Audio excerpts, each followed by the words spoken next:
نحمده ونصلي على رسوله الكريم اما بعد فاعوذ بالله من الشيطان الرجيم بسم الله الرحمن الرحيم رب اشرح لي صدري ويسر لي امري واحلل عقدة من لساني يفقهوا قولي رب زدني علما اللهم فقهنا في الدين اللهم انا نسألك حبك وحب من يحبك والعمل الذي يبلغنا حبك اللہم ارزقنا اخلاص الہی آمین۔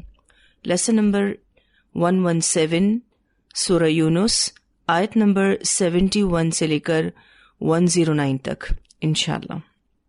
اللہ سبحانہ تعالیٰ فرماتے ہیں وَاتْلُو اور آپ پڑھ سنائیے علیہم ان پر نبأ نوح خبر نوح علیہ السلام کی۔ آپ پڑھ سنائیے یعنی نبی اکرم صلی اللہ علیہ وسلم سے خطاب ہے، اور علیہم ہم سے مراد کفار مکہ ہیں۔ اے اللہ کے رسول صلی اللہ علیہ وسلم، آپ ان کفار مکہ کو نوح علیہ السلام کی خبر سنائیے۔ اولوالعزم پیغمبر کے واقعات آپ صلی اللہ علیہ وسلم کو سنوائے جا رہے ہیں۔ ایک وجہ تو اس کی یہ ہے کہ مشرکین مکہ چونکہ بالکل انہی کی قوموں کی طرح سرکشی کر رہے تھے، کفر کر رہے تھے، شرک کر رہے تھے، تو نبی اکرم صلی اللہ علیہ وسلم کو اللہ تعالیٰ نے حکم دیا کہ آپ قوم نوح کا واقعہ سنائیے۔ جب ان لوگوں نے اپنے کفر و شرک پر اصرار کیا اور نوح علیہ السلام کی 1000 کوششوں کے باوجود اسلام نہیں لائے تو اللہ تعالیٰ نے انہیں طوفان کے حوالے کر دیا۔ تو تم اے مشرکین عرب کہیں کفر و شرک اور سرکشی کی وجہ سے برے انجام کو نہ پہنچو۔ تو یہاں پر اس وجہ سے حضرت نوح علیہ السلام کا قصہ نبی اکرم صلی اللہ علیہ وسلم کو سنایا جا رہا ہے اور کہا جا رہا ہے کہ آپ کفار مکہ کو سنائیں۔ ایک اور وجہ جو اس سے پہلے ہم قرآن پاک میں پڑھ چکے ہیں کہ نبی اکرم صلی اللہ علیہ وسلم کو ان اولوالعزم پیغمبروں کے واقعات سنا کر تسلی دی جا رہی ہوتی ہے، ان کی مثال دی جاتی ہے کہ دیکھیں یہ کتنی مشکلات سے گزرے۔ نوح علیہ السلام کی قوم ان کو مار مار کر، انہیں مردہ سمجھ کر کپڑے میں لپیٹ دیتی تھی اور ان کے گھر کے باہر چھوڑ آتی تھی، یعنی بہت زیادہ ٹف سچویشن نوح علیہ السلام نے دیکھی۔ اور ہم سب جانتے ہیں کہ 950 سال انہوں نے تبلیغ کی۔ صبر کے ساتھ یہ ٹائم کس طرح سے نوح علیہ السلام نے گزارا ہوگا۔ اسی لیے نبی اکرم صلی اللہ علیہ وسلم کو ان انبیاء کے واقعات سنائے جاتے ہیں تاکہ آپ کو تسلی دی جا سکے، آپ کو ہمت دلائی جا سکے۔ اذ جب قال اس نے کہا لقومہ اپنی قوم سے، یا قومی اے میری قوم، ان کانا اگر ہے کبرا بھاری علیکم تم پر، مقامی میرا کھڑا ہونا، و تذکیری اور میرا نصیحت کرنا، یعنی اللہ کے دلائل اور برہان کے ساتھ نصیحت کرنا، بھی آیات اللہ اللہ کی آیات کے ساتھ، فعلی اللہ تو اللہ پر توکلت میں نے بھروسہ کیا، فاجمعوا تو جمع کر لو۔ اجمعوا کا روٹ ورڈ جیم میم عین سے ہے، کسی کام کا پختہ ارادہ کرنا، کسی رائے پر اکٹھا کرنے کے لیے لوگوں کو جمع کرنا۔ تو نوح علیہ السلام نے اپنی قوم سے کہا کہ اگر تم پر بھاری ہے میرا قیام کرنا، میرا نصیحت کرنا اللہ کی آیات کے ساتھ، تو پھر میں نے اللہ پر بھروسہ کیا ہے۔ تم جمع کر لو امرکم اپنا کام، اپنی پلاننگ، اپنا فیصلہ، و شرکاءکم اور اپنے شریکوں کو، یعنی اپنے مددگار بھی بلا لو۔ ثم پھر لا یکن نہ رہے امرکم فیصلہ تمہارا، علیکم تم پر، غمتن چھپا ہوا، مخفی، یعنی تم اس سازش کا کوئی پہلو پوشیدہ نہ چھوڑو۔ ثم قضوا پھر کر گزرو، الیہ میری طرف، یعنی اس سازش کو کر لینے کے بعد پھر اس کو کر گزرو، ولا تنظرون اور نہ تم مہلت دو مجھ کو، پھر مجھے کسی بھی قسم کی مہلت نہ دینا۔ اب یہاں حضرت نوح علیہ السلام نے اپنی قوم سے جب بات کی تو انہوں نے اپنی قوم سے یہ کہا فعلی اللہ توکلت، تو میں نے اللہ پر بھروسہ کیا ہے۔ یہ بات تمہیں ناگوار گزرے یا نہ گزرے، کون سی بات؟ میرا قیام کرنا، میری نصیحت کرنا، مجھے اس کی پرواہ نہیں ہے، اور نہ میں اس کام سے رک سکتا ہوں۔ کیوں؟ کیونکہ میں اللہ پر بھروسہ کرتا ہوں۔ اللہ پر بھروسہ کیسے کریں؟ بالفرض ہمیں کوئی چیز نہ ملے تو خود کو یہ کہنا ہے کہ اللہ کے علم میں سب کچھ ہے، وہ سب جانتا ہے، میرے لیے یہی بہتر ہوگا۔ کیوں؟ کیونکہ میں نہیں جانتا، مجھے اس وقت اس کی حکمت سمجھ نہیں آ رہی، لیکن اللہ کا علم بہت وسیع ہے۔ اسی وجہ سے انسان اللہ پر بھروسہ کرتا ہے، اور یہ بھروسہ ہی اس کے کام آتا ہے۔ تو انہوں نے یہ کہا فَعَلَى اللَّهِ تَوَكَّلْتُ، تو اللہ پر میں نے بھروسہ کیا۔ فَأَجْمِعُوا أَمْرَكُمْ وَشُرَكَاءَكُمْ، تم جمع کر لو اپنا فیصلہ اور اپنے شریکوں کو، اور پھر تمہارا فیصلہ، تمہاری سازش کا کوئی پہلو تم پر پوشیدہ نہ رہے، یعنی ہر اعتبار سے تم بھرپور سازش کر لو۔ اور یہ بات بھی وہی کر سکتا ہے جو اللہ پر بھروسہ کرتا ہو، اور جو یہ یقین رکھتا ہو کہ نفع نقصان کا مالک اللہ ہے، جسے اپنے کام کی سچائی پتہ ہو۔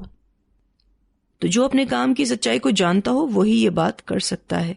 ثم لا يكن امركم عليكم غمة ثم قضوا الي ولا تنظرون۔ اب آپ دیکھیے اللہ کے ولی کے بارے میں ہم نے پچھلی آیات میں پڑھا تھا، تو یہ ہیں اللہ کے ولی جو اللہ کے سوا کسی سے نہیں ڈرتے، اور اسی کو ہی آپ خالص توحید کہیں گے۔ یہ اللہ کے فیصلے پر راضی ہوتے ہیں۔ تو خلاصہ کیا ہے اس آیت کا؟ کسی کا خوف نہیں ہونا چاہیے سوائے اللہ کے۔ پھر یہ کہ بھروسہ صرف اللہ کی ذات پر۔ پھر یہ کہ لوگ مخالفت کریں تو کوئی جواب نہیں دینا، کیونکہ اس میں آپ کی انرجیز ویسٹ ہوں گی، آپ کی طاقتیں ضائع ہوں گی، آپ کا وقت ضائع ہوگا، آپ کی صلاحیتیں ضائع ہوں گی۔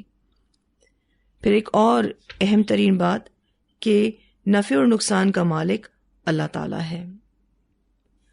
فَإِن، پھر اگر تولیتم، منہ پھیرا تم نے، یعنی تکذیب اور اطاعت سے منہ موڑا، فما سألتکم، تو نہیں میں نے مانگا تم سے، من اجر، کوئی اجر، میں نے اپنی مقامی و تذکیری کا کوئی اجر تم سے نہیں مانگا، یعنی نبوت اور تبلیغ کا کوئی اجر تم سے نہیں چاہیے۔ ان اجریہ، نہیں اجر میرا، الا مگر، علی اللہ، اوپر اللہ کے، یعنی اللہ کے ذمے ہے، اللہ سے ہی صلے کی امید رکھی ہے۔ یہ بات ہم سب کو اپنے ذہن میں رکھنی ہے کہ اللہ ہم سے جو بھی دین کی خدمت لے رہا ہے اجر بھی وہی دے گا، اس جیسا اجر کوئی نہیں دے سکتا۔ پھر یہ کہ جیسی اللہ قدردانی کریں گے ویسی قدردانی کوئی نہیں کر سکتا۔ تو یہی بات انبیاء نے بھی کہی، ان اجریہ الا علی اللہ، نہیں اجر میرا مگر اللہ کے ذمے۔ ویسے اسلامی خدمات اور تبلیغ کی اجرت لینا جائز ہے۔ اگر کسی کا صرف اور صرف یہی کام ہے تو پھر وہ اپنے اخراجات کے لیے اجرت لے سکتا ہے۔ وَأُمِرْتُ، اور میں حکم دیا گیا ہوں، ان یہ کہ اکونا میں ہو جاؤں، من المسلمین، مسلمانوں میں سے، میں سب سے پہلا فرما بردار بن کر رہوں گا۔ اس آیت کے حصے سے یہ پتہ چلتا ہے کہ اسلام ہی تمام انبیاء کا دین ہے۔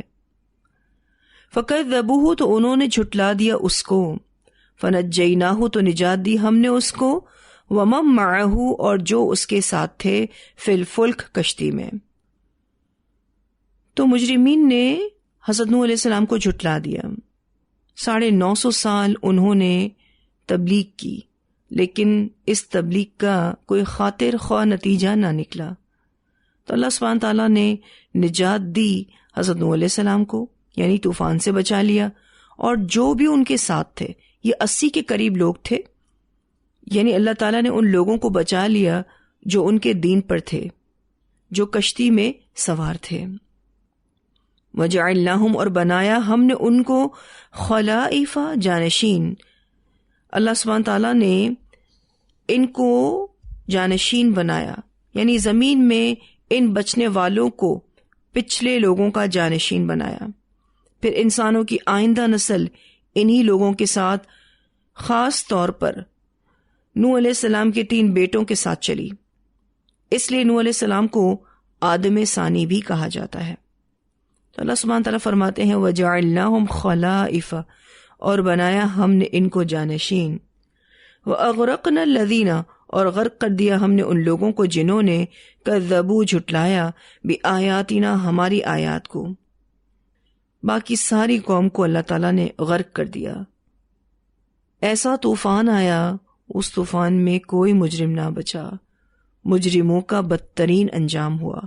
فانظر تو دیکھو کیف کان کس طرح ہوا عاقبۃ المنذرین انجام ڈرائے جانے والوں کا.